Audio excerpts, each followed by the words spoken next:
जय गुरु जी, शुक्राना गुरु जी, अनंतम अनंतम शुक्राना सारी संगत को। जय गुरु जी के मंत्र जाप के साथ ही मैं अपने सत्संग को प्रारंभ करती हूँ। ओम नमः शिवाय, शिव जी सदा सहाय। ओम नमः शिवाय, गुरु जी सदा सहाय। जय गुरु जी, शुक्राना गुरु। इससे पहले जो गुरु जी के चरणों में लाइक सब्सक्राइब समर्पित करे, उसके घर में सुख समृद्धि की कभी कमी ना करें हमारे प्यारे गुरु जी। उन्हें भरपूर दें गुरु महाराज, उनकी हर इच्छा को पूर्ण करें। संगत जी, आज मैं आपको बहुत सी इम्पोर्टेंट बातें बताने जा रही हूँ। आशा है आप उसे ध्यान से सुनेंगे और मेरी कई हुई बातों पर ध्यान देंगे। इससे आपको भी फायदा होगा, आपकी लाइफ में भी चेंज आएगा। जैसा कि हमें हमेशा ज़्यादा चुप रहना चाहिए। इसका कारण है कि चुप रहना एक सुख के बराबर ही होता है। जितना ज़्यादा हम बोलते हैं उतना हम फंसते जाते हैं। संगत जी, आपको पता हम कैसे फंसते हैं? सबसे ज़्यादा गुनाह कौन करता है? सबसे ज़्यादा गुनाह हमारी जुबान करती है। कैसे? जैसे हम 10 आदमियों के बीच बैठे, सब अपनी राय दे रहे हैं, हम भी दे रहे हैं, न जाने वो बात कहाँ के कहाँ पहुँच जाए और हमारे अच्छे मित्र से हमारी कोई लड़ाई या कुछ भी हो जाए। तो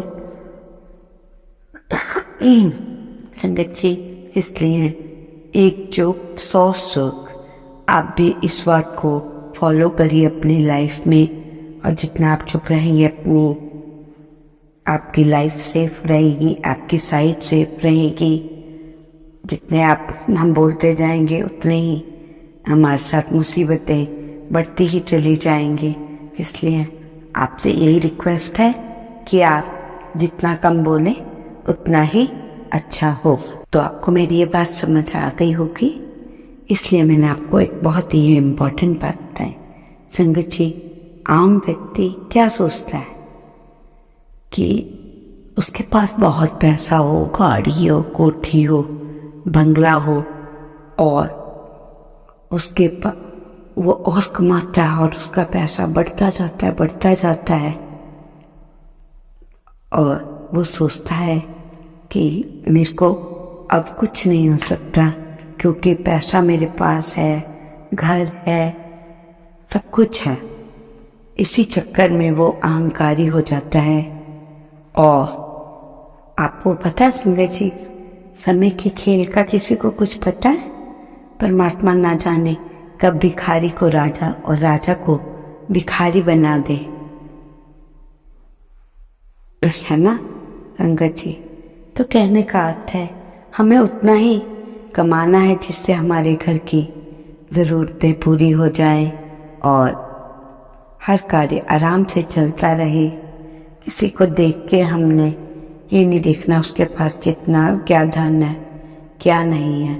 अगर कोई व्यक्ति धन बहुत भी कमाता हो तो इसका अर्थ है कि उसे दान पुण्य अधिक से अधिक करना चाहिए, भंडारों में अपना योगदान देना चाहिए और पूजा पाठ मंदिरों ऐसी जगह पे खर्च करना चाहिए। गरीबों की इतनी मदद करो कि वो आपको इतनी दुआएं दे। ये आने वाला है, अगर आपके कोई बुरा कर्मास भी हो वो भी सुधर जाए। तो इस ऐसी कमाई का तो फायदा है। गुरुजी यही तो कहते हैं अपने वचनों में, अगर आपने बहुत कमा लिया, किसी गरीब की मदद नहीं की, तो आपने क्या किया? उसको सामने से धुतकार दिया। तो आपकी कमाई का तभी फायदा है जब आपका धन अच्छी अच्छी जगह लगे, क्योंकि 10% तो एटलीस्ट आपको अपने धन को पूजा पाठ किसी न किसी ऐसी जगह पे लगाना चाहिए जहाँ आपके इष्ट हैं, कुछ है। इसलिए अपने बुजुर्गों पे खर्चो, जिन पे धन नहीं है उनको खुश करो, उनकी दुआएं लो। परंतु आज का संगत जी ऐसा कौन सोचता है? नहीं ना। तो ये छोटी छोटी बातें हैं जिसको कि मैं आपको बता रही हूँ। और एक इम्पॉर्टेंट बात गुरुजी कहते हैं कि आप अपने घर में जब दीपक जलाते हैं तो एक दीपक अपने घर की चौखट पे जरूर जलाइए। इससे लक्ष्मी माता हमेशा प्रसन्न होती है। इस नियम को करने से धन की कमी नहीं होती। सुना संगत जी, बात छोटी सी है और बात कितनी इम्पोर्टेंट है ये आपको पता है।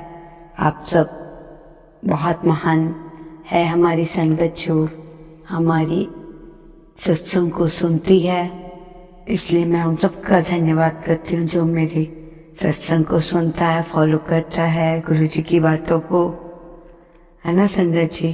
और आपसे वे भी कहती हूँ, गुरुजी कहते हैं कि टेंशन और दुख छोड़ो, सत्संग सुनो, सब अच्छा होगा।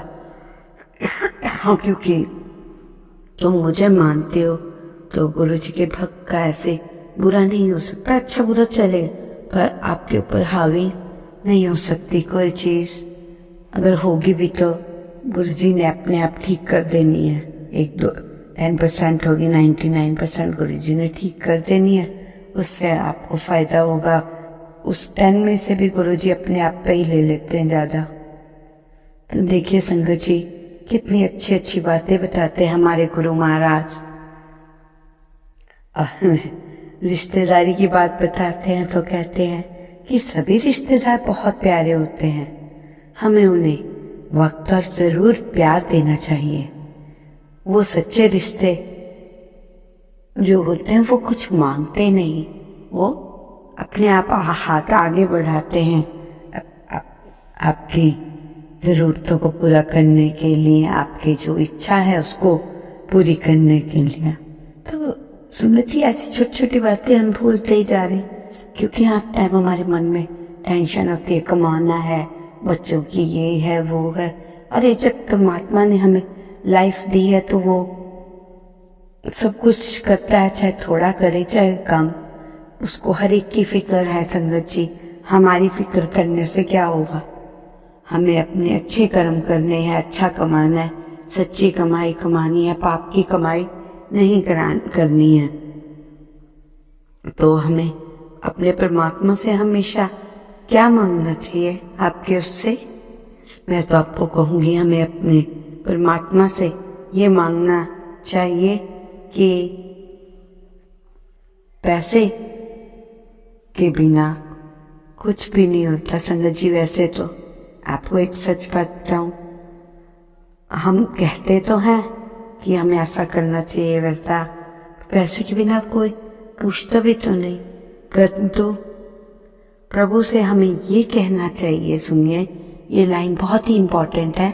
प्रभु से हमें ये कहना चाहिए, परमात्मा इतना धन तो दे दो जिससे हमारे परिवार की पूर्ति के लिए धन की प्राप्ति हो जाए। संगत की हर जो ये बात संगत जी हम आपको बता रहे हैं, ये 100% गारंटी है कि हम गुरु जी से जो कहेंगे वो जरूर सुनते हैं, और गुरु महाराज तो सबकी सुनते हैं। अब हमें आपको बताने की जरूरत नहीं है कि आप गुरु जी से डायरेक्ट कनेक्शन कीजिए और अपनी बात अपने परमात्मा से कीजिए। अच्छी हो बुरी हो, बच्चों के बारे में हो, कोई कितना ही कुछ आपने पाप किया है या अच्छी बात की, सब गुरु जी को सुना दो, गुरु जी के चरणों में लगा दो, उनसे माफी मांग लो।